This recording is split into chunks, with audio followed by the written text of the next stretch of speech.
नमस्कार, exam happy by Jharkhand channel में आपका स्वागत है। तो दोस्तों जुड़ चुका हूं मैं यहां पर आप सभी के लिए झारखंड शिक्षक पात्रता परीक्षा 2024 की तैयारी को लेकर के। तो आपको बताते चले झारखंड शिक्षक पात्रता परीक्षा 2024 बहुत ही जल्द आपका यहां पर होने जा रहा है। इतने कम समय में आपकी तैयारी करने में बहुत ही यहां पर दिक्कत हो सकती है। आपको बताते चले इसी के साथ बाज़ार में बहुत तरह के बाज़ारू किताब प्रैक्टिस बुक आ गए हैं और आप क्या करेंगे कि यहीं से बाज़ारू किताब या प्रैक्टिस वर्क बुक लेकर के आप तैयारी करेंगे और उस तैयारी के बाद आपका यहाँ पर रिजल्ट होने वाला है 0। ठीक है, तो आपको बता देते हैं कि यदि आप झारखंड शिक्षक पात्रता परीक्षा चाहे आप 1 to 5 या 6 to 8 किसी में भी परचम लहराना चाहते हैं तो अभी न्यू सिलेबस के अनुसार आपको यहाँ पर जो है जैक परीक्षा ले रही है और जैक जो भी परीक्षा लेती है आप अनुकरण कीजिएगा 2013 का या 2016 का। तो आपका सारा प्रश्न जो था वो जेसीईआरटी या जैक की किताब से आए हुए थे, लेकिन फिर भी लोगों ने बहुत तरह तरह के यहाँ पर परीक्षाओं का किताब पढ़ा जिसमें रिजल्ट बहुत ख़राब हुआ था। लेकिन जिन लोगों ने यहाँ पर जेसीईआरटी टेक्स्ट बुक का पढ़ा था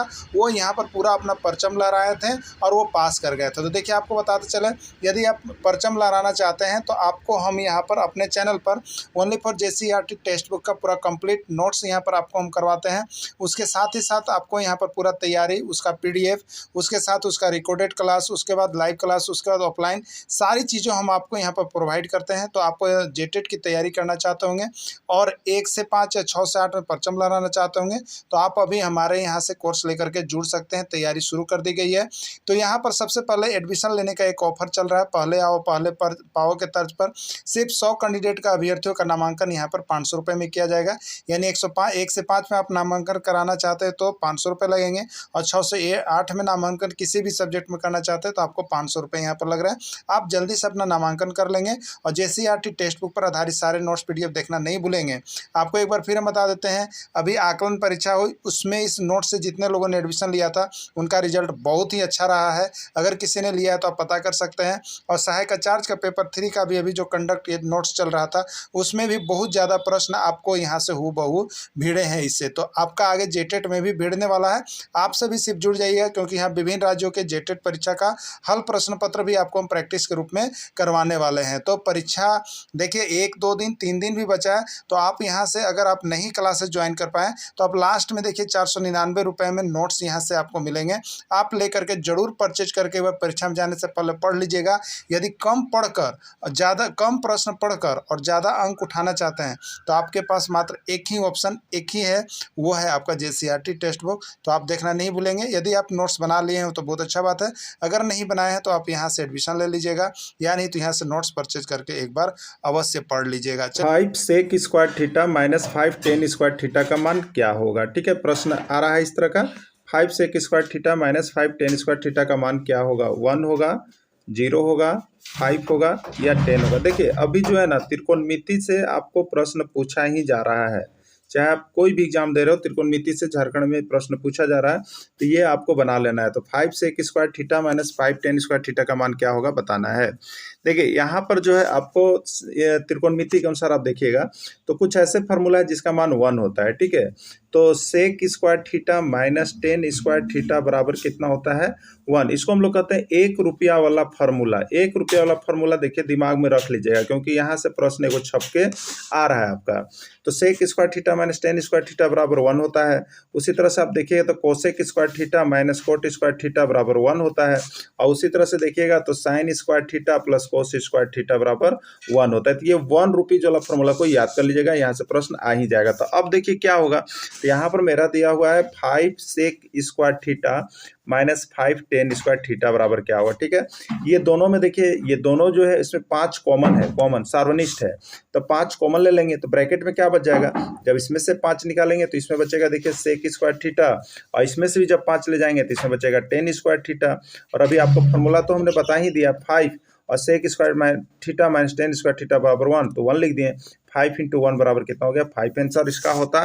ठीक है, 5 किस में है सी में है इसलिए इसका राइट आंसर सी हो जाएगा। त्रिकोणमिति को आप देख लीजिएगा। और बाकी जो लोग हमसे यहाँ पर अभी बहुत सारे लोग जो है नोट्स परचेज कर लिए हैं तो उनको जो है यहाँ पर देखिए हमने आपके लिए बना भी दिया है कि आप सभी बना करके प्रैक्टिस कर लीजिए क्योंकि जो समय बचा हुआ है उसमें आप बहुत अच्छा से स्कोरिंग कर सके। ठीक है, बाकी जो लोग नहीं जुड़ पाए हैं अगर जुड़ना चाह रहे होंगे तो जरूर जुड़ जाइएगा। मोबाइल नंबर दिया गया है।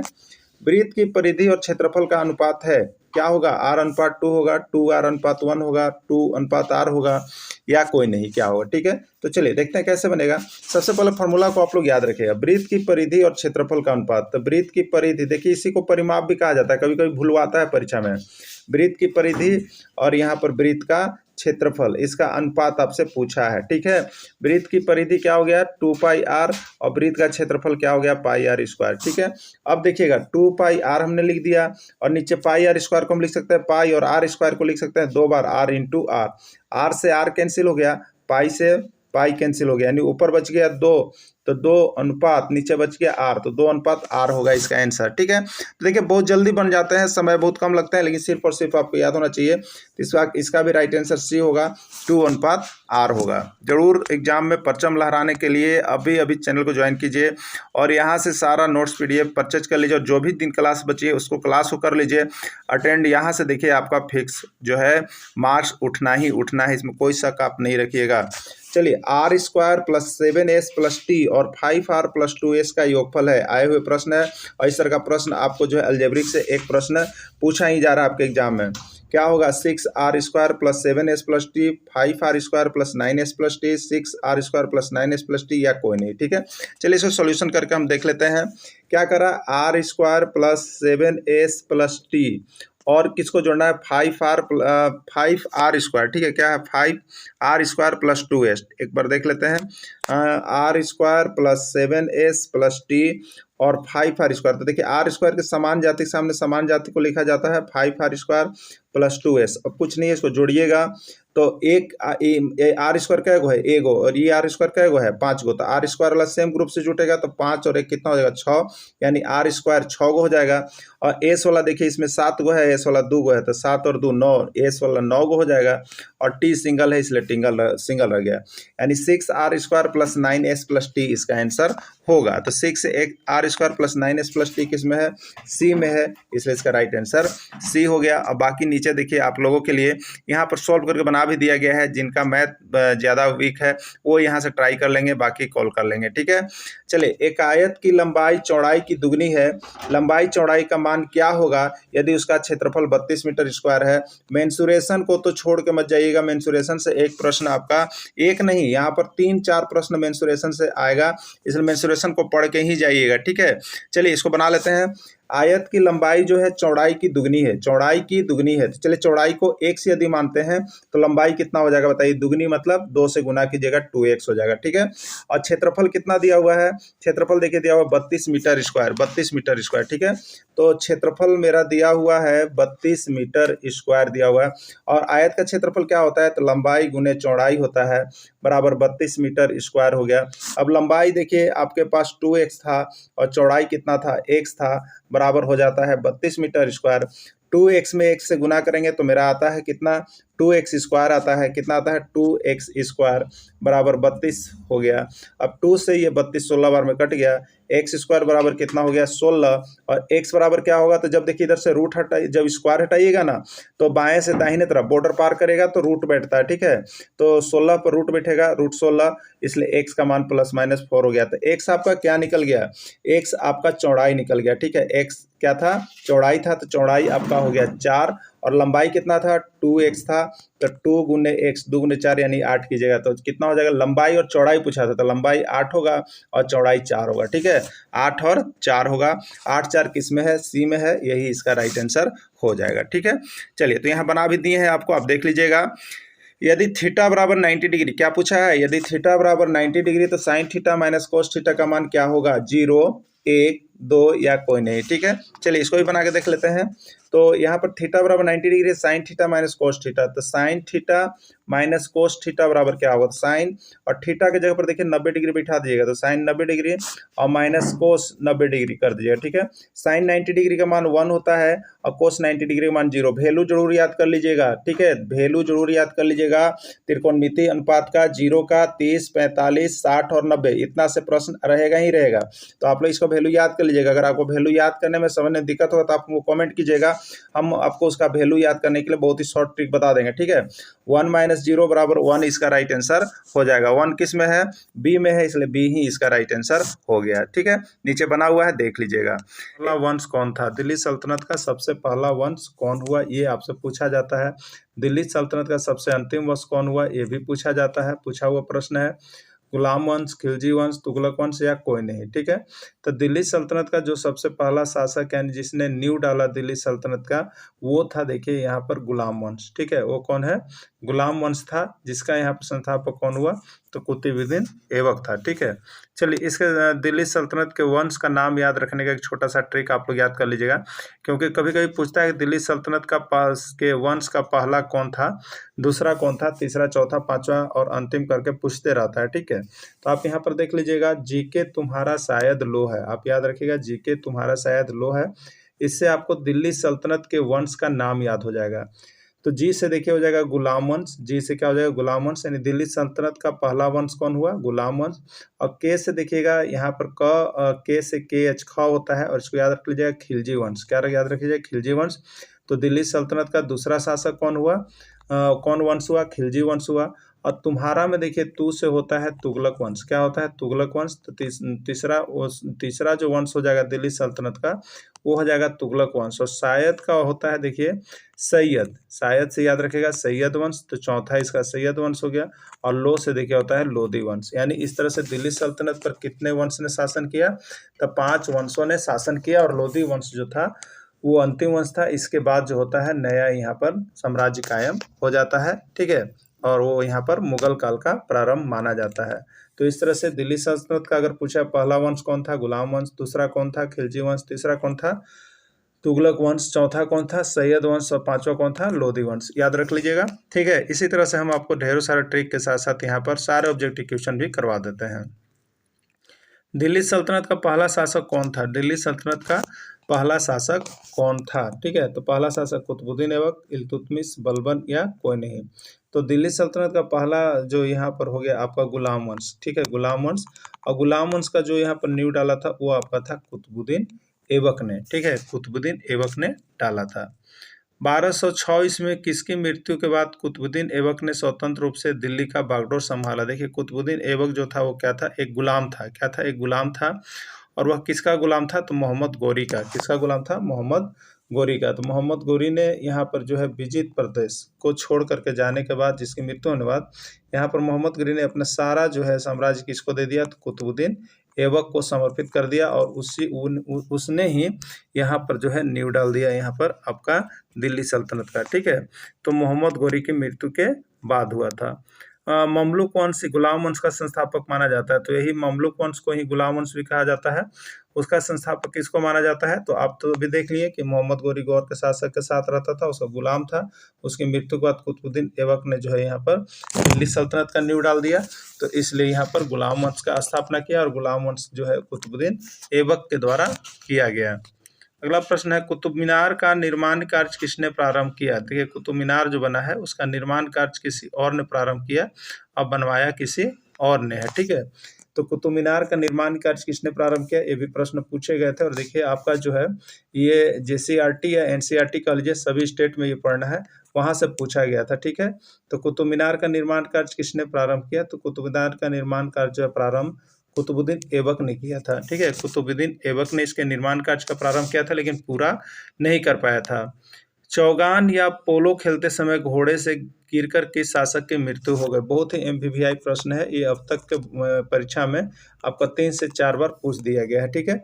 चौगान या पोलो खेलते समय घोड़े से गिरकर किस शासक की मृत्यु हो गई थी, इल्तुतमिश, कुतुबुद्दीन ऐबक, बलबन या कोई नहीं। तो यही वो कुतुबुद्दीन ऐबक था जो गुलाम था और गुलाम वंश का स्थापना किया था। इसलिए लेकिन यह क्या था, जिस समय चौगान या पोलो खेल रहा था तो घोड़े से गिर गया, और घोड़े से गिरने के कारण ही कुतुबुद्दीन ऐबक की मृत्यु हो गई थी। तो चौगान या पोलो खेलते समय किस शासक की मृत्यु हो गई थी, तो ये गुलाम वंश के शासक थे, और वो कौन थे, कुतुबुद्दीन ऐबक थे। इनकी मृत्यु बहुत जल्द हो गई, ठीक है। तो देखिए ये क्या हुआ, 1206 ईस्वी में आया था। 1206 ईस्वी में मोहम्मद गौरी के जो गुलाम था स्थापना किया था यहाँ पर गुलाम वंश का।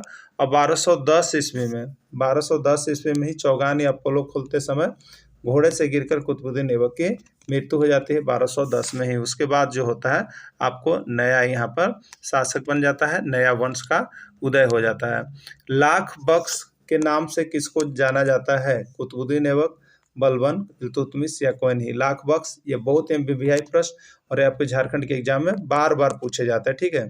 तो लाख बख्श के नाम से जो है यहाँ पर कुतुबुद्दीन ऐबक को जाना जाता है, क्योंकि वह बहुत ही दानदाता था और दान करते रहता था। तो देखिए यहाँ पर लिखा हुआ है लाख बख्श का शाब्दिक अर्थ है लाखों का दान देने वाला, और वह कौन था? कुतुबुद्दीन ऐबक था, ठीक है। 40 दासों का संगठन, 40 दासों का संगठन तुर्क ए चहलगामी का गठन किसने किया? ठीक है।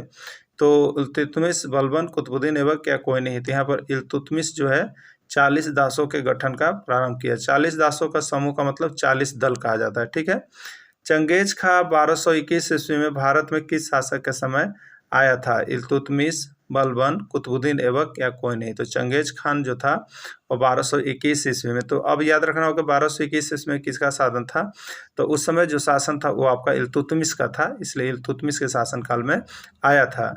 दिल्ली सल्तनत का कौन सा शासक सर्वप्रथम शुद्ध अरबी का सोने का सिक्का चलाया था? दिल्ली सल्तनत का कौन सा शासक जो था जो पहली बार जो है शुद्ध अरबी के सोने का सिक्का चलाया था? इल्तुतमिश था, बलबन था, कुतुबुद्दीन ऐबक था या सभी था? तो दिल्ली सल्तनत का पहला शासक जो यहाँ पर आपका जो है शासक वो सर्वप्रथम शुद्ध अरबी का चलाया वो आपका था इल्तुतमिश। कौन था? इल्तुतमिश। दिल्ली सल्तनत का कौन सा शासक दिल्ली को अपना राजधानी बनाया? कुतुबुद्दीन ऐबक, बलबन, इल्तुतमिश या कोई नहीं। दिल्ली सल्तनत का कौन सा शासक दिल्ली को अपना राजधानी बनाया? तो वो राजधानी बनाने वाला कौन था? आपका इल्तुतमिश ही था जो दिल्ली को अपना राजधानी बनाया था। दिल्ली की प्रथम व अंतिम महिला शासिका कौन थी? कौन थी पूछा गया है। और देखिए MBBI प्रश्न, और ये अब तक आपका JSSC या झारखंड में जो भी परीक्षा वाला देखिएगा तो अब तक 5 से ज़्यादा बार आ चुका है। तो दिल्ली की प्रथम व अंतिम महिला शासिका कौन थे? तो वो आपका थे देखिए रजिया सुल्तान, और ये प्रश्न बार बार पूछा जा रहा है, इसको आप लोग जरूर देख लीजिएगा। और हम तो देखिए आपको बोलेंगे कि आप चाहे किसी भी एग्जाम की तैयारी कर रहे हैं, झारखंड में किसी भी एग्जाम का कोई भी तैयारी कर रहे हो, यदि आपको यहाँ पर 101% सफलता पाना है तो आप JCRT या NCERT टेक्स्ट बुक का पूरा नोट्स और PDF यहाँ पर क्लास 6 से लेकर के 10th तक 12th तक का आप यहाँ से परचेज कर सकते हैं, जो हैंड रिटन नोट्स है, और यहाँ से तैयारी कर सकते हैं, जिससे आपको 101% सफलता मिल जाएगा। तो आप सभी कॉन्टैक्ट नंबर दिया गया है, यहाँ से कॉन्टैक्ट अवश्य कर लीजिएगा, ठीक है। तो दिल्ली की प्रथम व अंतिम महिला शासिका कौन थी? वो थी आपकी रजिया सुल्तान। यानी कम पढ़कर आप ज़्यादा चाहते हैं, जैसे आप प्रैक्टिस सेट बनाते हैं तो बहुत ज़्यादा प्रैक्टिस सेट बना लेते हैं, लेकिन उससे भिड़ता उड़ता कुछ नहीं। लेकिन यहाँ जो आप प्रैक्टिस सेट बनाइएगा हाथ का लिखा हुआ JCRT नोट्स का, तो यहाँ से 100% भिड़ेगा, ठीक है। तो आप यहीं से जो है नोट्स लेकर के पढ़ लीजिएगा। गुलाम वंश का कौन सा शासक लौह व रक्त की नीति अपनाया? ठीक है, लौह और रक्त की नीति कौन सा अपनाया था? तो ये भी प्रश्न MBBI आपका है। तो लौह और रक्त की नीति किसने अपनाया था? तो वो जो गुलाम वंश का शासक था वो यहाँ पर बलबन। किसने अपनाया था? बलबन ने लौह और रक्त की नीति अपनाया था। ईरानी त्यौहार नैरोज त्यौहार किसने मनाना शुरू किया? ईरानी नैरोज त्यौहार जो झरोखा था वो किसने मनाना शुरू किया था? इल्तुतमिश ने, बलबन ने, कुतुबुद्दीन ऐबक ने, सभी ने। तो इसका राइट आंसर क्या हो जाएगा?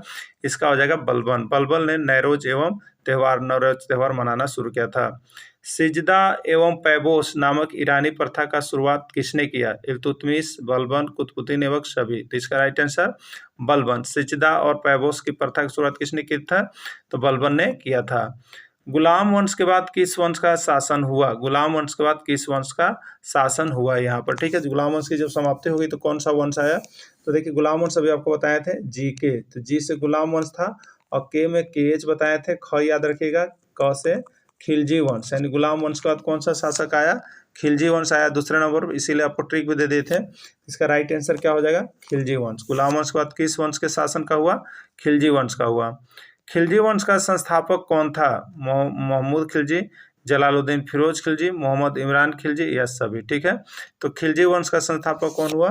तो यहाँ पर जलालुद्दीन फिरोज खिलजी। कौन हुआ? खिलजी वंश का संस्थापक जलालुद्दीन फिरोज खिलजी था। खिलजी वंश का शासन कब से कब तक रहा? खिलजी वंश का शासन कब से कब तक रहा? 1290 से 1296, 1285 से 1326, 1275 से 1285 ईस्वी तक कब तक रहा? तो इसका शासनकाल जो है 1290 से 1296 ईस्वी तक रहा। सैनिकों का हुलिया लिखने और घोड़ा दागने की प्रथा का शुरुआत किसने किया? ये भी एमवीआई प्रश्न है। ये आपका झारखंड में 3 बार पूछ दिया गया है, सभी एग्जाम को मिला करके आप देखिएगा तो ठीक है। तो सैनिकों का हुलिया लिखने और घोड़ा दागने की प्रथा का शुरुआत किसने किया? अलाउद्दीन खिलजी ने, जलालुद्दीन खिलजी ने, बलबल ने या इल्तुतमिश ने, ठीक है। तो इसका राइट आंसर हो जाएगा अलाउद्दीन खिलजी ने घोड़े के दागने और हुलिया लिखने की प्रथा की शुरुआत किया अलाउद्दीन खिलजी। अलाई दरवाजा का निर्माण किसने करवाया था? अलाउद्दीन खिलजी, इल्तुतमिश, बलबल या कोई नहीं। देखिए ये अलाई दरवाजा जो है अभी तक 3 बार आपका झारखंड के एग्जाम में पूछ दिया गया है। तो अलाई दरवाजा याद रखिएगा, अलाई ऐसे से याद रखिएगा, अलाउद्दीन, अलाउद्दीन खिलजी। तो अलाई दरवाजा का निर्माण अलाउद्दीन खिलजी ने किया था, ठीक है। अलाई दरवाजा का निर्माण अलाउद्दीन खिलजी ने किया। किस तरह याद रखिएगा बता दिए। कम तौलने वाले व्यक्ति के शरीर से उतना ही मांस काट लेने का आदेश किसने दिया? बहुत ही एमवीआई प्रश्न, अब तक पूछे गए प्रश्नों में से 2 बार पूछ दिए गए हैं कि कम तौलने वाले व्यक्ति के शरीर से उतना ही मांस काटने का आदेश किसने दिया था? अलाउद्दीन खिलजी ने, अलाउद्दीन बर्री ने, बलबल ने या इल्तुतमिश ने, किसने दिया था? तो इसका राइट आंसर हो जाएगा अलाउद्दीन खिलजी ने ऐसा नियम अपनाया था, जिसके बाद जो है बाजार व्यवस्था बहुत ही सुदृढ़ हो गई थी। अब कोई भी लोग जो है यहाँ पर डंडमारी नहीं करता था। तुगलक वंश का संस्थापक कौन था? तुगलक वंश का संस्थापक कौन था? तो देखिए अभी जी के, ठीक है, जी के और तुम्हारा, ठीक है, जी के तुम्हारा। तो जीस हो गया गुलाम वंश, केस हो गया खिलजी वंश, तुस हो गया तुगलक वंश। तो तुगलक वंश का संस्थापक कौन था? तुगलक वंश का संस्थापक जो था वो आपका गयासुद्दीन तुगलक था। तुगलक वंश का संस्थापक में क्या नाम आएगा? गयासुद्दीन तुगलक है संस्थापक। दिल्ली सल्तनत की राजधानी को दिल्ली से हटाकर दौलताबाद किसने परिवर्तित किया था? कुतुबुद्दीन ऐबक, दौलताबाद, गयासुद्दीन तुगलक या बाबर। तो इसका राइट आंसर होगा गयासुद्दीन तुगलक ना, गयासुद्दीन तुगलक। किसके शासनकाल में मोरक्को का यात्री यबन तुतुता भारत आया था? मोहम्मद बिन तुगलक, अलाउद्दीन खिलजी, कुतुबुद्दीन ऐबक या कोई नहीं। तो मोहम्मद बिन तुगलक के शासनकाल में आया था। मोहम्मद बिन तुगलक के समय की घटनाओं का वर्णन किस पुस्तक में किया गया है? देखिए ये भी बहुत इंपॉर्टेंट प्रश्न है कि मोहम्मद बिन तुगलक के समय की घटनाओं का वर्णन जो है किस पुस्तक में किया गया है? रेहला, हैपरा, छतरपुर, लहेरा, किस में किया गया है? ठीक है, तो मोहम्मद बिन तुगलक के समय की घटनाओं का जो जानकारी दिया गया है वो रेहला नामक पुस्तक में दिया गया है, ठीक है। किसमें? रेहला नामक पुस्तक में दिया गया है। फिरोजाबाद व जौनपुर शहर को किसने बनाया? फिरोजाबाद एवं जौनपुर शहर को किसने बनाया? मोहम्मद बिन तुगलक, फिरोज शाह तुगलक, गयासुद्दीन तुगलक या इनमें से सभी, ठीक है। तो देखिए फिरोजाबाद व जौनपुर शहर को फिरोज शाह तुगलक ने बनाया, ठीक है। फिरोजाबाद और जौनपुर शहर को फिरोज शाह तुगलक ने बनाया। तो याद रखिएगा फिरोजाबाद, यही लिखा हुआ है ना, फिरोजाबाद। अब फिरो, ये फिरो में ज लगा दीजिएगा तो फिरोज शाह तुगलक, फिरोजाबाद यानी फिरोज शाह तुगलक के द्वारा बनाया गया। अगला है तुगलक वंश के बाद किस वंश का शासन हुआ? तुगलक वंश के बाद कौन सा वंश आया आपको बताना है, ठीक है। तो जी के तुम्हारा शायद, तो जी से हो गया गुलाम वंश, के से हो गया खिलजी वंश, तुम्हारा में तू से तुगलक वंश और शायद में सैयद वंश होता है, शायद से सैयद वंश होता है। तो सैयद वंश का हुआ, कौन हुआ? सैयद वंश। तो तुगलक वंश के बाद किस वंश का शासन हुआ? सैयद वंश। इसका राइट आंसर सी हो गया। सैयद वंश का स्थापना किसने किया? याद रखिएगा, ठीक है। सैयद वंश का स्थापना किसने किया? कुतुबुद्दीन ऐबक, जलालुद्दीन फिरोज खिलजी, गयासुद्दीन तुगलक या खिलजी का। तो गुलाम वंश का संस्थापक कुतुबुद्दीन ऐबक, ठीक है, और खिलजी वंश का संस्थापक जलालुद्दीन फिरोज खिलजी, और यहाँ पर तुगलक वंश का संस्थापक गयासुद्दीन तुगलक। अब बच गया एक खिरीज खा, तो यही सैयद वंश का संस्थापक था, ठीक है। तो सैयद वंश का संस्थापक कौन था? खिरीज खा। सैयद वंश के बाद किस वंश का शासन हुआ? गुलाम वंश, खिलजी वंश, लोधी वंश या तुगलक वंश।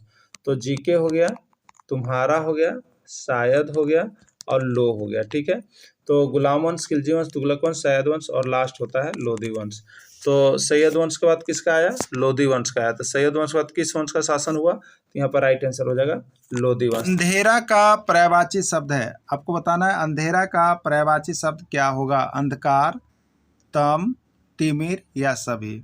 यूपी टेट में एक बार पूछा है, सीजी टेट में एक बार पूछा है, यू टेट में एक बार पूछा है, तीनों में एक एक बार प्रश्न आया है, ठीक है। तो अंधेरा का पर्यायवाची शब्द क्या होता है?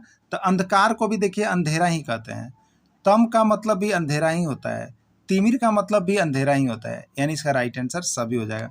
तो देखिए शब्द का कम से कम जो है 2-2 पर्यायवाची शब्द, 3-3 पर्यायवाची शब्द आप लोग याद रखिएगा, क्योंकि यहाँ से एक प्रश्न आपका रहेगा, ठीक है। चलिए अगला है, अतिथि का पर्यायवाची शब्द है, अतिथि का पर्यायवाची शब्द है पाहुन, चक्षु, अभिमान या कोई नहीं। ठीक है, ये आपका सीजी टेट में एक बार आया हुआ है, छत्तीसगढ़ टेट जिसको हम लोग कहेंगे, उसमें पूछा गया था। तो अतिथि को क्या क्या कहते हैं, देखिए अतिथि को ही पाहुन कहते हैं। पाहुन अतिथि का ही दूसरा नाम है। चक्षु मतलब आँख होता है, अभिमान माने घमंड होता है, कोई नहीं। यानी अतिथि के समान इसमें अर्थ कौन आया, पाहुन आया। तो अतिथि का पर्यायवाची शब्द पाहुन होगा। क्लियर हो गया। चलिए अगला देखिएगा। अमृत का पर्यायवाची शब्द है, अमृत का पर्यायवाची शब्द है आकाश, सुरेश, पीयूष या अश्व, क्या होता है। ठीक है, क्या होगा इसका पर्यायवाची शब्द। देखिए आकाश तो नभ, अंबर, गगन होता है। सुरेश कमल होता है।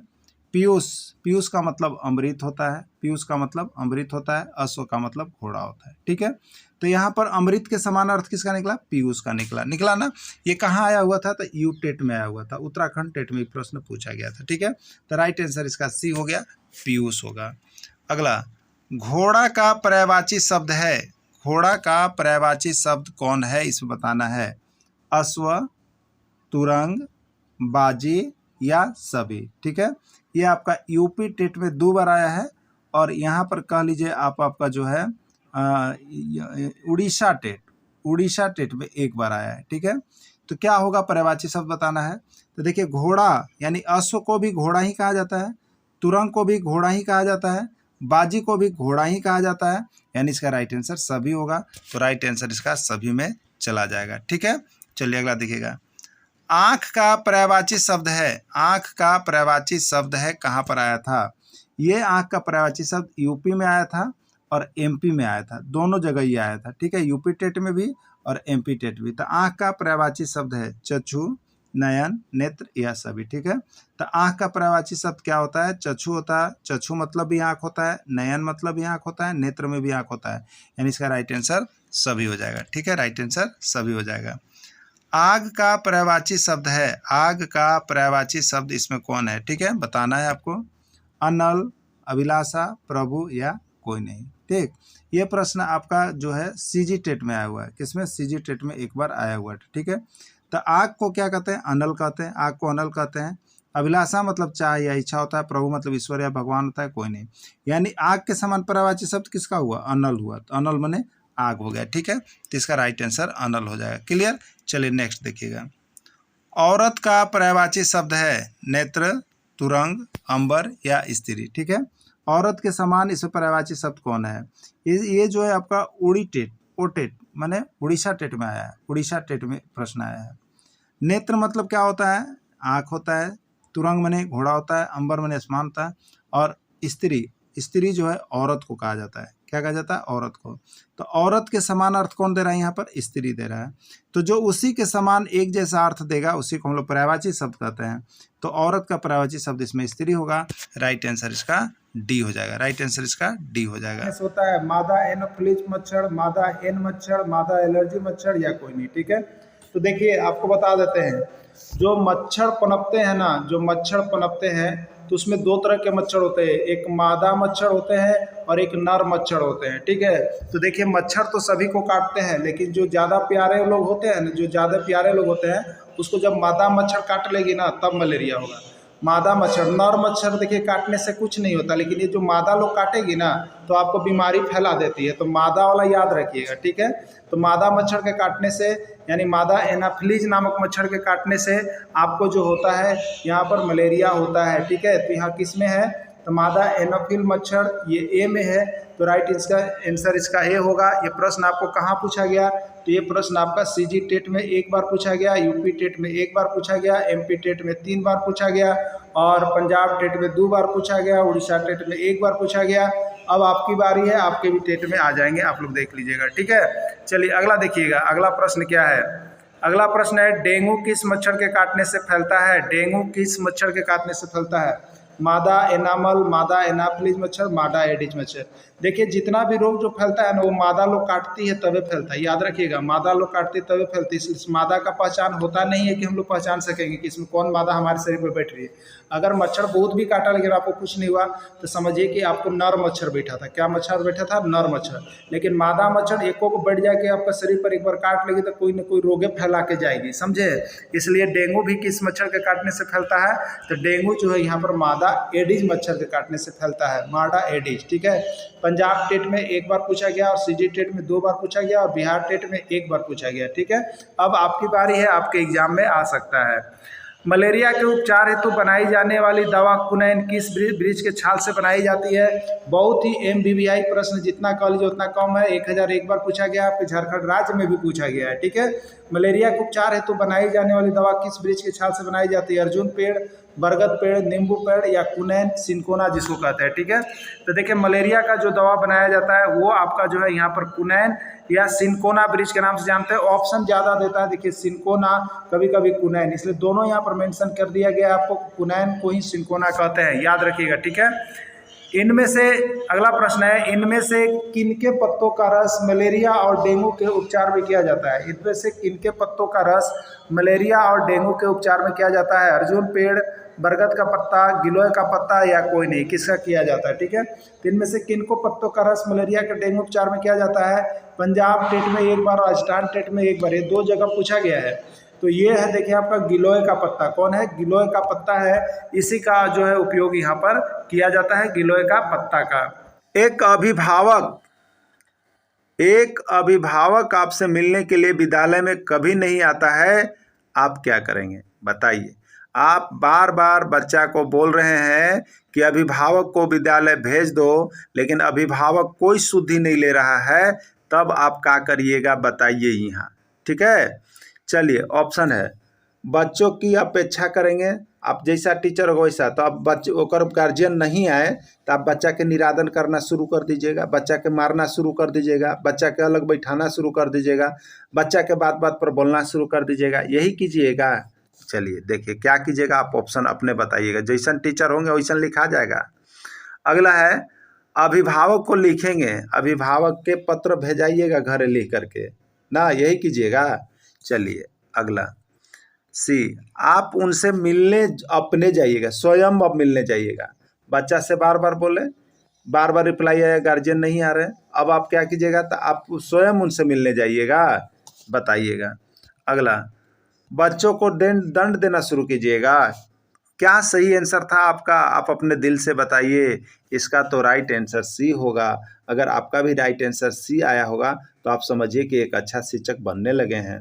तो क्या करेंगे, एक अभिभावक यदि बार बार विद्यालय बच्चा के कहने पर भी नहीं आ रहा है, तो आपका यह एक शिक्षक होने के नाते यह एक कर्तव्य बनता है कि आप स्वयं उनसे मिलने, आप स्वयं उसके अभिभावक से मिलने घर जाएंगे। यही इसका राइट आंसर है। ठीक है, स्वयं जाना पड़ेगा आपको। अगला, बच्चों को जिज्ञासा शांत करनी चाहिए। बच्चों में कोई जिज्ञासा है, आपसे कुछ बच्चा पूछ रहा है, तो उसकी जिज्ञासा को कब शांत करना चाहिए? पहला, जब शिक्षक फुर्सत में होइएगा तब जिज्ञासा को शांत कीजिएगा, जब विद्यार्थी में फुर्सत होगा तब, उसके कुछ समय के बाद, या तत्काल जब विद्यार्थी के द्वारा जिज्ञासा की गई हो तब। ठीक है, कौन सा ऑप्शन सही होगा बताइए आप लोग। तो देखिए इसका राइट आंसर ऐसे होगा डी। जिज्ञासा देखिए हर समय नहीं होता है ना, इच्छा हर समय नहीं होता है। तो जब बच्चे के मन में किसी प्रकार की चीज़ जानने की जिज्ञासा आए तो लगभग प्रयास करना चाहिए कि जिस समय उसके मन में ये जिज्ञासा चल रहा हो तत्काल, यदि आप जानते हैं, यदि आप उसका आंसर जानते हैं, तो आप तत्काल जब विद्यार्थी के द्वारा जिज्ञासा की गई हो उस समय उसको शांत कीजिए, एकदम तत्काल में उसकी जिज्ञासा को शांत कीजिए। ठीक है, यदि नहीं जानते हैं तो कुछ समय के बाद कीजिए, लेकिन प्रयास कीजिए कि तत्काल। लेकिन यहाँ वैसा नहीं पूछा है, पूछा है विद्यार्थी की जिज्ञासा को शांत कैसे करना चाहिए। तो विद्यार्थी की जिज्ञासा को एकदम तत्काल करना चाहिए जब विद्यार्थी के द्वारा जिज्ञासा उत्पन्न की गई हो। क्लियर हो गया ना? चलिए क्लियर हो गया। अगला प्रश्न है, शिक्षक को ज्ञान होना चाहिए, शिक्षक को ज्ञान होना चाहिए किसका? अध्यापक विषय का, बाल मनोविज्ञान का, शिक्षा संहिता का, या अध्यापन विषय एवं बाल मनोविज्ञान का। ठीक है, तो देखिए यहाँ पर राइट आंसर क्या होगा। ये तो बहुत बार प्रश्न पूछ दिया है, यूपी टेट में 3 बार, सीजी टेट में 2 बार, एमपी टेट में 1 बार और पंजाब टेट में 2 बार, उत्तराखंड टेट में 2 बार। तो एकदम देखिए बार बार पूछा, सब जगह पूछ रहा है, आपके जगह भी हो सके आ जाए। तो शिक्षक को ज्ञान जो होना चाहिए वो सही आंसर इसका जो है वो डी है, यानी शिक्षक को उसके अध्यापन विषय और बाल मनोविज्ञान का ज्ञान होना बहुत ही जरूरी है। मतलब अध्यापन विषय का भी होना चाहिए और बाल मनोविज्ञान का भी जानकारी होना जरूरी है। राइट आंसर इसका और ये डी होगा। ठीक है, ठीक है। अगला, शिक्षक एवं विद्यार्थी के मध्य संबंध होना चाहिए। शिक्षक एवं विद्यार्थी के मध्य संबंध होना चाहिए। कैसा होना चाहिए? ठीक है, असम टेट में 1 बार, सीजी टेट में 1 बार, पंजाब टेट में 2 बार ना, इस तरह से पूछा गया है। शिक्षक एवं विद्यार्थी के मध्य संबंध कैसा होना चाहिए बताइए। पहला ऑप्शन है स्नेह का, दूसरा ऑप्शन है विश्वास का, तीसरा ऑप्शन है सम्मान का, चौथा ऑप्शन है ये सभी। ठीक है, तो शिक्षक और विद्यार्थी के बीच स्नेह होना ही चाहिए, विश्वास भी होना चाहिए और सम्मान भी होना चाहिए, यानी राइट आंसर ये सभी में जाएगा। राइट आंसर ये सभी में जाएगा, इसका आंसर ये सभी हो जाएगा। किस प्रकार की नदियों में सालों भर पानी होता है? प्रश्न कहाँ आया है? यूपी टेट में 2 बार, सीजी टेट में 1 बार, बिहार टेट में 1 बार। तीनों जगह आपका शिक्षक पात्रता परीक्षा में पूछ दिया गया है। आप सभी इस प्रश्न को जरूर याद कर लीजिएगा। तो किस प्रकार की नदियों में सालों भर पानी होता है? प्रायद्वीपीय भारत की नदियाँ, हिमालय की नदियाँ, दोनों या इनमें से कोई नहीं। अभी देखिए आपको हम क्लियर कहते हैं, भारत में नदियों को 2 भागों में वर्गीकृत किया गया है, एक प्रायद्वीपीय भारत की नदियाँ और एक हिमालय की नदियाँ।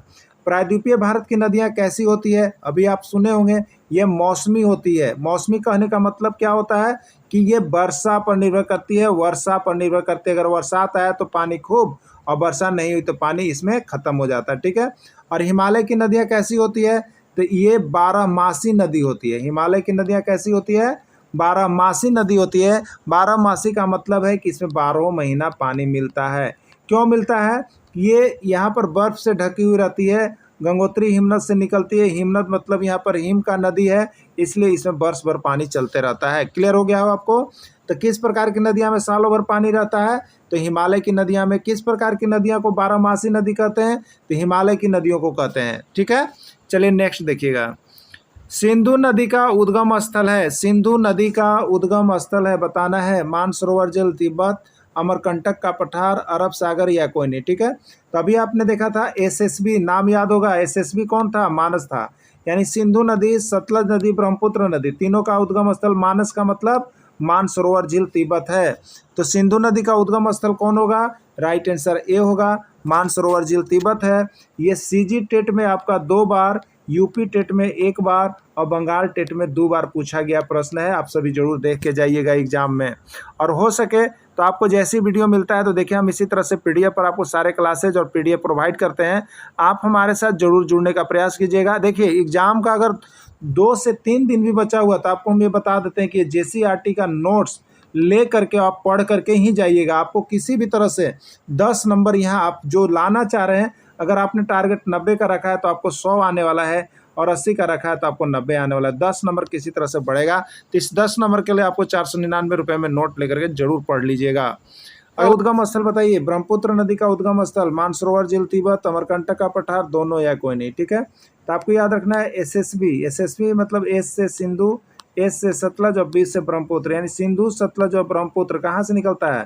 मानस न था, यानी मानसरोवर झील तिब्बत। इसका आंसर होगा मानसरोवर झील तिब्बत। नेक्स्ट प्रश्न देखिएगा। ब्रह्मपुत्र नदी को बांग्लादेश में किस नाम से जानते हैं? ब्रह्मपुत्र नदी को बांग्लादेश में किस नाम से जानते हैं? गोदावरी, कावेरी, यमुना या कोई नहीं। ठीक है, यहाँ राइट आंसर इसका यमुना है। अगला देखिएगा, एक ट्रिक और है, एक ट्रिक और याद रखिएगा। बहुत लोग कहते हैं, सुने होंगे आप लोग, हमारा सनम अमर रहे। बहुत बार आदमी लोग कहता है कि आपका सनम कैसा रहेगा, तो बोलते हैं हमारा सनम अमर रहे, मतलब हमेशा जिंदा रहे, कभी न मरे। ठीक है, अधिकतर महिलाएं लोग यही कहती कि हमारा सनम क्या रहे? अमर रहे। आप लोग भी कहते होंगे। ठीक है, तो इससे देखिए ये कहते हैं तो बहुत अच्छा बात है, लेकिन इससे यहाँ पर एक चीज़ आपको याद हो जाएगा जो कि आपके एग्जाम में 2 नंबर आ जाएगा। तो आप इसको आज से और भी याद रख लीजिएगा कि हमारा सनम अमर रहे। कैसे रहेगा देखिए, तो एक स का मतलब है सोन नदी, ये न का मतलब है नर्मदा नदी और ये म का मतलब है महानदी। ठीक है, और अमर का मतलब है अमरकंटक की पहाड़ी, ये मध्य प्रदेश में, ठीक है। यानी अब क्या हो गया, तो सोन नदी, नर्मदा नदी और महानदी तीनों का उद्गम स्थल कहाँ है, अमरकंटक के पठार, अमरकंटक की पहाड़ी, मध्य प्रदेश। क्लियर। तो आपसे पूछेगा कि सोन नदी का उद्गम स्थल बताइए, नर्मदा नदी का उद्गम स्थल बताइए, महानदी का उद्गम स्थल बताइए। तो कहाँ है सोन नदी का उद्गम स्थल, अमरकंटक के पहाड़ी, नर्मदा नदी का अमरकंटक के पहाड़ी, महानदी का अमरकंटक के पहाड़ी, ठीक है। सनम अमर रहे, याद रखिएगा, सनम रहे अमर, ठीक है। और एसएसबी मानस है, ये दो गो से आपको कै गो, यहाँ 20 से 30 प्रश्न बनेगा, 20 से 30 प्रश्न रहेगा ये दोनों ट्रिक से। तो आपको देखिए हम क्या करते हैं, जहाँ जैसा जरूरी है, जहाँ ट्रिक भी है, जहाँ ऑब्जेक्टिव का पूरा डिटेल्स भी है, तो आपको यहाँ से जुड़ने के बाद तो हम आपको बताते हैं कि आप चाहे 1 से 5 की तैयारी कर रहे हैं, चाहे 6 से 8 की तैयारी कर, पक्के आपको 20 नंबर जो भी लाते होंगे उसमें 20 नंबर आपका इंक्लूड हो जाएगा, ठीक है। चलिए नेक्स्ट देखिएगा। अब यहाँ पर बना हुआ है सनम, सनम का मतलब एस से सोन नदी, न से नर्मदा नदी, म से महानदी, अमर रहे, अमर का मतलब अमरकंटक की पहाड़ी, मध्य प्रदेश। क्लियर। चलिए अब देखिएगा गोदावरी नदी, गोदावरी नदी से एक प्रश्न देखिए बार बार आता है, इसलिए गोदावरी नदी को याद रखिएगा आप लोग। प्रायद्वीपीय नदियों में सबसे बड़ी नदी गोदावरी है। यह नदी महाराष्ट्र के त्र्यंबकेश्वर के नासिक जिले के पश्चिम घाट की ढाल से निकलती है और यह बंगाल की खाड़ी में गिरती है, ठीक है। प्रायद्वीपीय भारत की सबसे जो बड़ी नदी है वो गोदावरी है। अब देखिएगा दक्षिण गंगा या वृद्ध गंगा के नाम से जाना जाता है गोदावरी नदी। देखिए ये प्रश्न जो है ना 1001 बार पूछा गया, आप याद रखिएगा 1001 बार पूछा गया है कि वृद्ध गंगा के नाम से किसको जानते हैं, दक्षिण गंगा के नाम से किसको जानते हैं, तो वह है गोदावरी नदी। जिस प्रकार उत्तर भारत में महत्व गंगा नदी का है, उत्तर भारत में किसका महत्व है, गंगा नदी का, उसी तरह दक्षिण भारत में जो है यहाँ पर वृद्ध गंगा का है, ठीक है। दक्षिण भारत में जो है यहाँ पर वृद्ध गंगा को, गोदावरी नदी को, ठीक है। तो जिस प्रकार उत्तर भारत में गंगा नदी का महत्व है, उसी प्रकार दक्षिण भारत में गोदावरी नदी का भी महत्व है, ठीक है। तो ये गोदावरी नदी को वृद्ध गंगा के नाम से भी जाना जाता है। यही वाला प्रश्न कि वृद्ध गंगा के नाम से किस नदी को जाना जाता है, ये प्रश्न अब तक 1001 बार पूछ दिया गया है, ठीक है। तो वृद्ध गंगा के नाम से किसको जाना जाता है, तो ये गोदावरी नदी को जाना जाता है, गोदावरी नदी को वृद्ध गंगा के नाम से जाना जाता है। दक्षिण भारत की सबसे लंबी नदी अगर कोई पूछे तो क्या बताइएगा, गंगा। अगर उत्तर भारत की सबसे लंबी नदी पूछे तो क्या बताइएगा, गंगा। याद रखिएगा दक्षिण भारत की गोदावरी और उत्तर भारत की गंगा है। गोदावरी नदी भारत की दूसरी सबसे लंबी नदी है तथा दक्षिण भारत की सबसे लंबी नदी है, दक्षिण भारत की सबसे लंबी नदी है। किस नदी के दक्षिण भारत की गंगा या वृद्ध गंगा के नाम से जाना जाता है, देखिए प्रश्न बार बार पूछा गया है, 1001 बार पूछा गया है। यूपी टेट में 2 बार, राजस्थान टेट में 1 बार, हरियाणा टेट में 1 बार, झारखंड टेट में 1 बार पूछा गया प्रश्न, ठीक है। तो किस नदी को दक्षिण भारत की गंगा या वृद्ध गंगा के नाम से जानते हैं, तो वो है आपको दक्षिण भारत की गंगा या वृद्ध गंगा के नाम से गोदावरी नदी को हम लोग जानते हैं। गोदावरी नदी को एकदम दिमाग में बिठा लीजिएगा, यहाँ से एक प्रश्न आपका छपेगा ही छपेगा, ठीक है। प्रायद्वीपीय भारत की सबसे लंबी नदी कौन है, कावेरी, गोदावरी, नर्मदा या सभी, तो ये गोदावरी नदी का आएगा प्रायद्वीपीय भारत की सबसे लंबी नदी में। दक्षिण भारत की सबसे लंबी नदी कौन है बताना है, गोदावरी, महानदी, कावेरी या यहाँ पर है गंगा नदी, ठीक है। तो जिस प्रकार उत्तर भारत में कौन किसका महत्व है, गंगा का, तो दक्षिण भारत में किसका महत्व है, दक्षिण भारत में गोदावरी का, किसका महत्व है, गोदावरी। इसका राइट आंसर हो जाएगा गोदावरी नदी। क्लियर हो। असम का प्रमुख त्यौहार है, असम का सरहुल, डांडी, बिहू या कथकली, ठीक है। सरहुल झारखंड के लिए, डांडी ये तो गुजरात के लिए, बिहू असम के लिए और कथकली केरल के लिए। तो असम का प्रमुख नृत्य कौन हो जाएगा, बिहू हो जाएगा, बिहू। याद रखिएगा प्रश्न ये 101 बार आ गया है एग्जाम में, ठीक है, 101 बार एग्जाम में आ गया, इसलिए आप लोग भी याद रखिएगा इसको। तमिलनाडु का प्रमुख त्यौहार है, तमिलनाडु का प्रमुख त्यौहार कौन है, ठीक है। यहाँ पर ऑप्शन देख लेते हैं, डांडी है, बैसाखी है, ओणम है, पोंगल है, ठीक है। तो डांडी को भी हम लोग जान गए, बैसाखी भी जान गए, ओणम को भी जाकर पोंगल हो गया, ठीक है। तो पोंगल जो है तमिलनाडु का प्रमुख त्यौहार है। केरल का प्रमुख त्यौहार है, केरल का प्रमुख त्यौहार है ओणम, पोंगल, बैसाखी या डांडी, ठीक है। पोंगल तो हो गया तमिलनाडु का, बैसाखी जो हो गया आपका पंजाब का, डांडी हो गया आपका गुजरात का और ओणम हो गया केरल का। किसका हो गया, ओणम हो गया केरल का। तो ओणम का प्रमुख त्यौहार क्या है, केरल, ओणम का, केरल का प्रमुख त्यौहार ओणम का है, ओणम है। अगला प्रश्न है महाराष्ट्र का प्रमुख त्यौहार है, महाराष्ट्र का प्रमुख त्यौहार है ओणम, पोंगल, गुड़ी पड़वा, छठ। तो ओणम तो किसका हो गया, केरल का हो गया, और पोंगल किसका हो गया, तमिलनाडु का हो गया, और छठ किसका हो गया, बिहार का हो गया। बचा गुड़ी पड़वा, तो महाराष्ट्र का प्रमुख त्यौहार गुड़ी पड़वा हो जाएगा। क्या हो जाएगा, गुड़ी पड़वा हो जाएगा। झारखंड में कौन कौन नृत्य होते हैं, छऊ, पाइका, कर्मा या सभी। ये सब प्रश्न आए हुए हैं। देखिए JCERT से जब आप पढ़िएगा ना तो आपको झारखंड का जीके अलग से कभी भी नहीं पढ़ना पड़ता, और यहीं से पूछता है सब, झारखंड के JCERT किताब से। तो आप सभी जरूर इसको देख के ही जाइएगा, ठीक ना। तो झारखंड में कौन कौन से नृत्य हैं आपको बताना है, छऊ, पाइका, कर्मा या सभी। तो इसका राइट आंसर सभी हो जाएगा। ये सभी प्रकार के नृत्य जो है आपके झारखंड के हैं। गुजरात का मुख्य नृत्य है, गुजरात का मुख्य नृत्य है गरबा, डांडिया, कोई नहीं, ए और बी दोनों। इसका राइट आंसर हो जाएगा डी, ए और बी दोनों। गरबा भी गुजरात का है, डांडिया भी गुजरात का है, ठीक है। दोनों जो है आपको गुजरात के ही नृत्य हैं। केरल का प्रमुख नृत्य है, केरल का प्रमुख नृत्य है मोहिनीअट्टम, कथकली, ए और बी दोनों, या डांडिया, ठीक है। तो इसका जो राइट आंसर हो जाएगा वो आपका सी हो जाएगा, यानी मोहिनीअट्टम और कथकली ये दोनों किसका है, केरल का ही है। तो ए और बी दोनों हो जाएगा। उड़ीसा का प्रमुख नृत्य है, उड़ीसा का प्रमुख नृत्य है, कौन है उड़ीसा का प्रमुख, ओडिसी, कथकली, डांडिया या कोई नहीं, ठीक है। तो देखिए कथकली तो केरल का हो गया, डांडिया तो आपको गुजरात का हो गया, बचा ओडिसी। तो ओडिसी मतलब उड़ीसा, ओडिसी मतलब उड़ीसा, ठीक है। तो उड़ीसा का प्रमुख नृत्य कौन हो जाएगा, ओडिसी हो जाएगा। राइट आंसर इसका ये हो जाएगा, राइट आंसर इसका ये हो जाएगा। पंजाब का प्रमुख नृत्य है, आपको बताना है पंजाब का जो है प्रमुख नृत्य कौन है, ओडिसी, मोहिनीअट्टम, डांडिया या भांगड़ा। पंजाब का प्रमुख नृत्य या नाच कौन होता है, ओडिसी उड़ीसा का है, ठीक है, डांडिया गुजरात का है, और भांगड़ा जो है पंजाब का है, भांगड़ा पंजाब का है, ठीक है। तो पंजाब का प्रमुख नृत्य कौन हो जाएगा, भांगड़ा सेक्शन में चला जाएगा। आप लोग भांगड़ा करके आइएगा। ये विभिन्न राज्यों के शिक्षक पात्रता पूछे गए हैं, सबसे ज़्यादा करके आपका पंजाब टेट और हरियाणा टेट, दो जगह ये प्रश्न बहुत बार आया हुआ है। अगला देखिएगा यहाँ पर, तमिलनाडु का प्रमुख नृत्य है, तमिलनाडु का प्रमुख नृत्य है भारतनाट्यकली, भारतनाट्यम, उड़ीसा या कथकली, ठीक है। तो ये भारतनाट्यम जो है आपका तमिलनाडु का प्रमुख नृत्य है, ठीक है, भारतनाट्यम तमिलनाडु का। उत्तर प्रदेश का प्रमुख लोक नृत्य है, उत्तर प्रदेश का प्रमुख लोक नृत्य है कथकली केरल का, भारतनाट्यम तमिलनाडु, भारतनाट्यम और पोंगल तमिलनाडु का, और कथक जो हो गया वो आपका उत्तर प्रदेश का है, कथक उत्तर प्रदेश का है। नागालैंड का प्रमुख लोक नृत्य है कथकली, कथक, पोंगल या चांगलो, ठीक है। तो कथकली हम लोग का हो गया केरल का, कथक अभी हम लोग देखें उत्तर प्रदेश का, पोंगल हो गया तमिलनाडु का। तो बच गया एक चांगलो, क्या बच गया, चांगलो। तो चांगलो किसका होगा, नागालैंड का होगा। अब तो यही ऑप्शन बचा हम लोग के पास, तो चांगलो है। चलिए सही आंसर है। झारखंड में पाए जाते हैं पिट्ठा, धुसका, ढकनी रोटी, मड़ुए की रोटी, सभी। तो झारखंड में भी पिट्ठा पाया जाता है, धुसका पाया जाता है, ढकनी रोटी, मड़ुए की रोटी या सभी। तो राइट आंसर इसका सभी हो जाएगा, ठीक है, राइट आंसर इसका सभी हो जाएगा। पंजाब का लोकप्रिय भोजन है इडली, डोसा, सरसों के साथ मक्का या कोई नहीं, ठीक है। तो पंजाब का जो लोकप्रिय भोजन है वो आपका है सरसों के साथ मक्का का साथ, ठीक है, सरसों के साथ मक्का की रोटी, ये पंजाब का लोकप्रिय भोजन है, ठीक है, पंजाब का लोकप्रिय भोजन है। कौन चालक पदार्थ का उदाहरण है, इनमें कौन चालक पदार्थ का उदाहरण है आपको बताना है, ठीक है।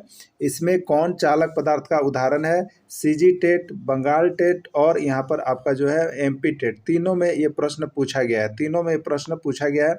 और है कहाँ, तो आपका JCERT टेक्स्ट बुक का क्लास 8 का एक्सरसाइज 4। तो आप देखिए, अगर आपको दिक्कत लगता है तो आप JCERT टेक्स्ट बुक खोलिएगा और वहाँ जा करके देखिएगा, आपको ये सारा प्रश्न उसमें दिख जाएगा, ठीक है। एकदम ऑथेंटिक चीज़ आपको मिल रहा है, और आपको जरूरी यहाँ से जुड़ना देखिए बहुत ही जरूरी है। क्यों, आपको बता देते हैं, क्योंकि आप कहीं भी जुड़ करके तैयारी कर रहे हैं, अच्छी बात है, तैयारी कहीं से भी कीजिए, बहुत सी किताबें पढ़िए, लेकिन लास्ट तक आपको बता देते हैं JCERT टेक्स्ट बुक का क्लास 6 to 10 का कम से कम जरूर देख के एग्जाम में जाइएगा। नहीं तो यहाँ अगर आप नहीं देख के जा रहे हैं तो समझिए यहीं से आप फ्लॉप कर रहे हैं, यहीं से आपका नंबर कम होना शुरू हो गया है।